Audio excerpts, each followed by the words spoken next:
Kalau ini memang bisa diuruskan, tolong pemerintah siapapun yang mendengarkan video ini, insya Allah saya siap menerima semua pengungsi Rohingya yang ada di Aceh.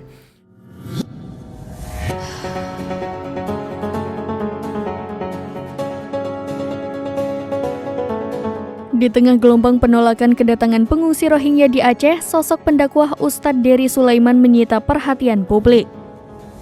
Ustadz Dery Sulaiman mengaku siap menampung semua pengungsi Rohingya yang saat ini berada di Aceh. Ia mengaku memiliki lahan pesantren seluas 2 hektar yang dapat digunakan untuk tempat pengungsi Rohingya tinggal. Pernyataan itu dilontarkan Ustadz Dery Sulaiman menjawab balasan dari komentar warganet di TikTok @puguhsatrio375 yang meminta para pengungsi Rohingya untuk ditampung di rumah sang Ustadz.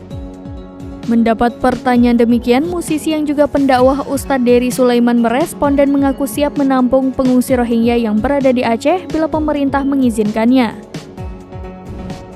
Dalam video itu ia menyampaikan kesediaannya untuk menampung para pengungsi Rohingya apabila pemerintah mengatakan secara terbuka tidak sanggup.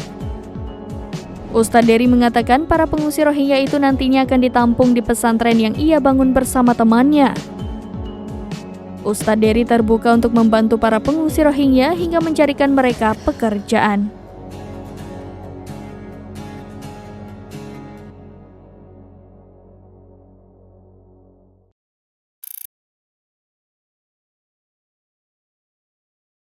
Download Tribun X sekarang, menghadirkan lokal menjadi Indonesia.